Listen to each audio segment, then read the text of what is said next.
explain DEM, that is Digital Elevation Model.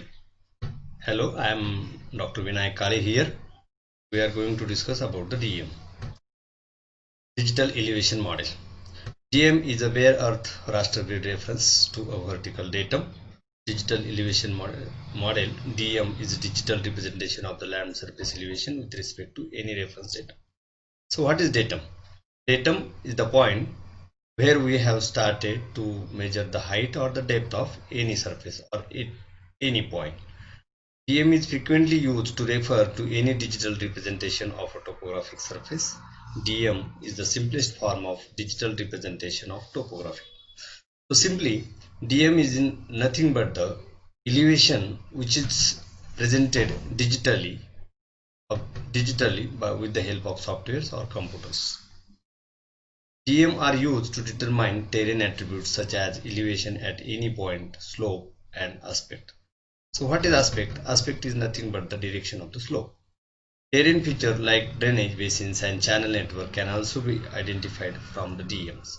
DEM are widely used in hydrologic and geologic analysis, hazard monitoring, natural resource exploration, agricultural management, etc.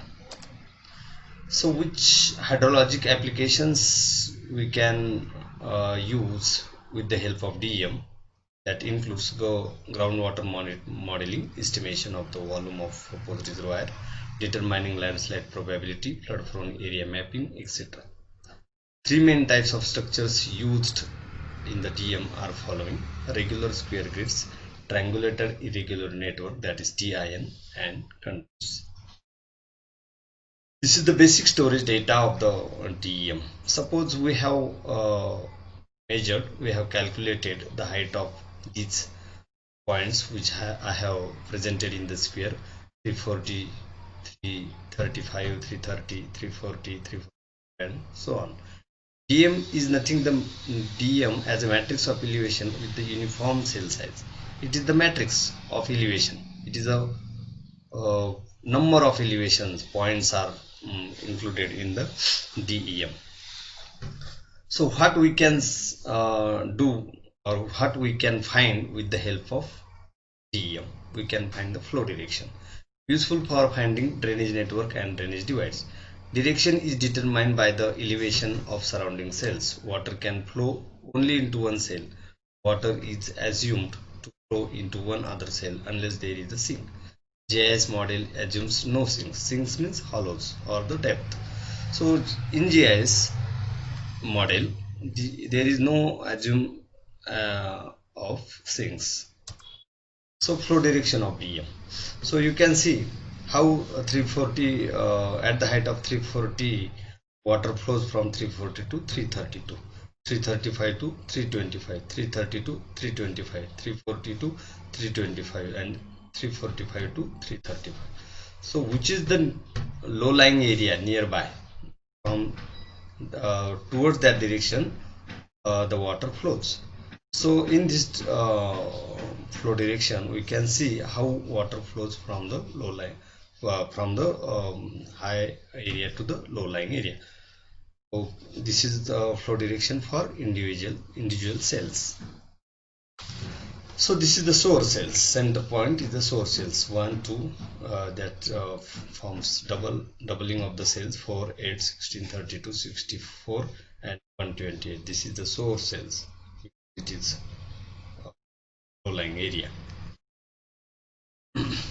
Finding watershed. We can find the watershed with the help of DEM. Begin at the source of cell of flow direction database derived from DEM, not from the DEM itself. Find the cells that flow into source cells. So we can find the cells that flow into the sources, as like here. Sorry, as like here. This is the source cell, and from this to this to this, water can collect. Find all cells that flow into those cells, and repeatedly we have to do the same process. All of these cells comprise the watersheds. Means what? Here water flows from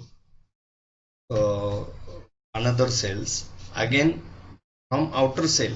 How water flows to which cell we have to find out, and up to that point where the surrounding cells can provide or can avail the water.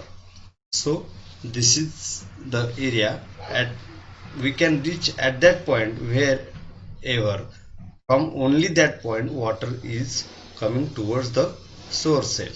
So this is the way by which we can find the watershed. All of these cells comprise the watershed. The resulting watershed generalized based on the cell size of the DEM. This is watershed. Once done manually, we can done manually even or with the help of software even.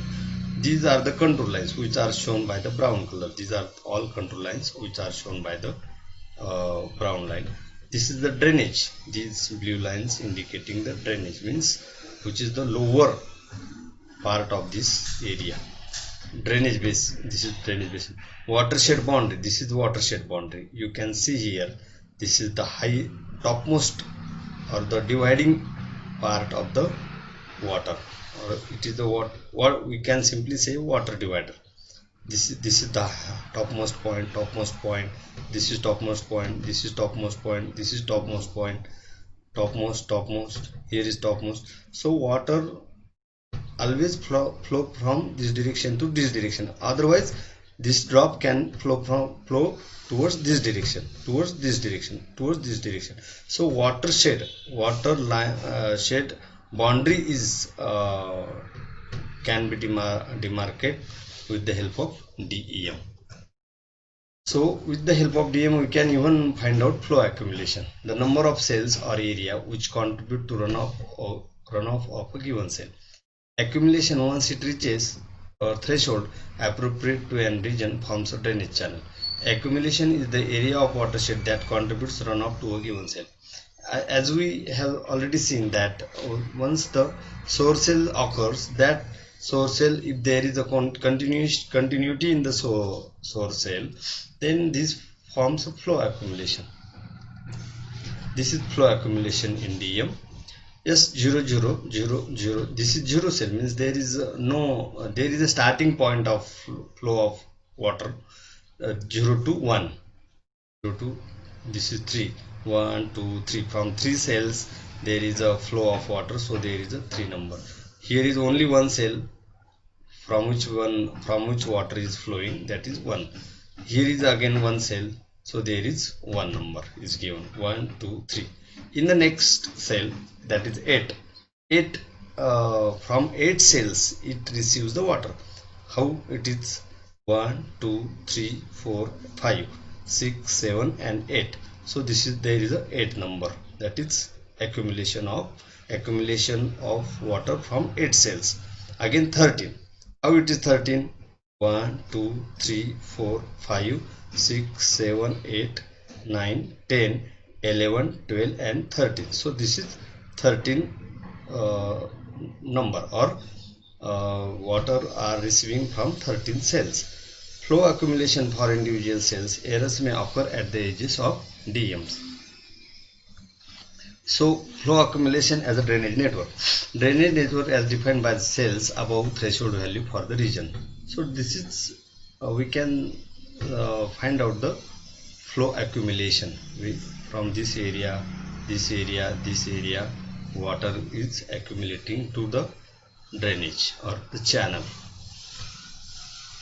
This is visibility. We can find the visibility of the drainage basin with the help of DEM. What land is visible from the selected location? Suppose we are here and this part can be visible. This is, suppose this is the not topmost actually, but this is the upward area or highest area where we are standing and we are observing this up to this part. This visibility is, can be seen with the help of DEM.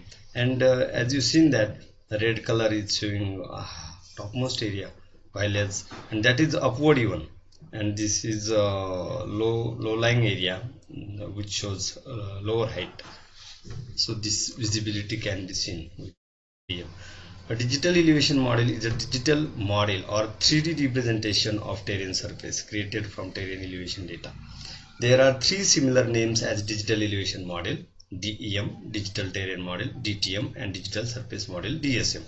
DM is a subset of DTM, which also represents other morphological elements.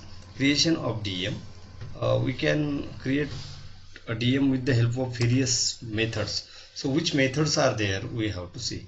First method is conversion of printed control lines. The first method is conversion of printed control lines and use it in a raster or vector form.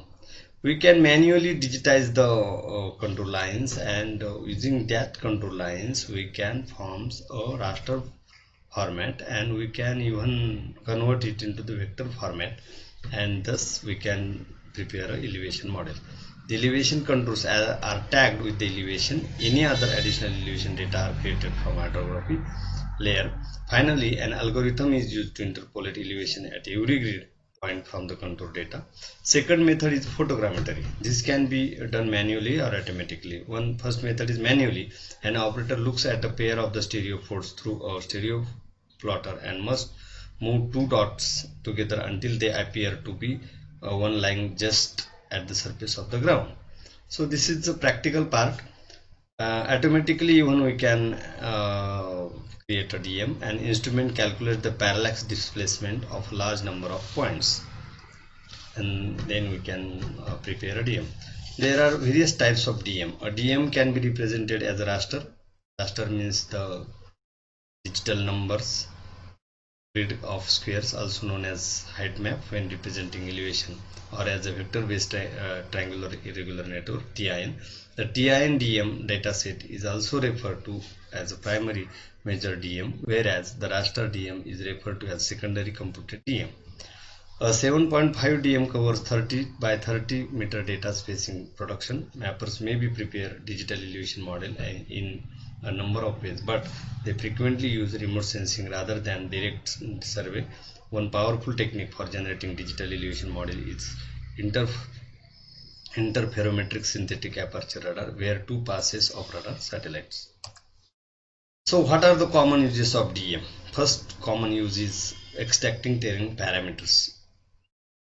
Second is modeling water flow or mass movement, for example landslides, creation of relief maps, and etc. Rendering of 3D visualization. We can show 3D of any area with the help of DM. Creation of physical model including rays-based relief maps, rectification of aerial photography of satellite imagery, reduction terrain correction of gravity measurement, gravimetry, physical geodesy, terrain analysis in geomorphology and physical geography. DM is used to determine the attributes of terrain such as elevation at any point, slope, and aspect. DM is also used to find features on the terrain such as drain basins and watershed, drainage networks and channels, peaks and pits, and other landforms.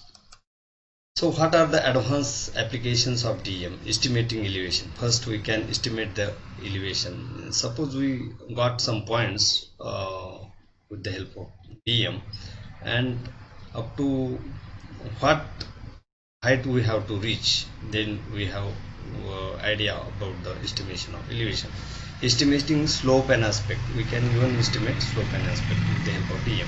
Determining drainage network. Determining the watershed. Terrain stability. Areas prone to avalanches are high slope areas with sparse vegetation, which is useful when planning a highway or the residential subdivision. We can do the soil mapping even with the help of DM. DM assists in mapping soil, which is the function of elevation as well as geology, time, and climate, to create a profile graph from a digitized feature of a surface. So there are various applications of DM, and wherever we want to use it we can. So thank you very much.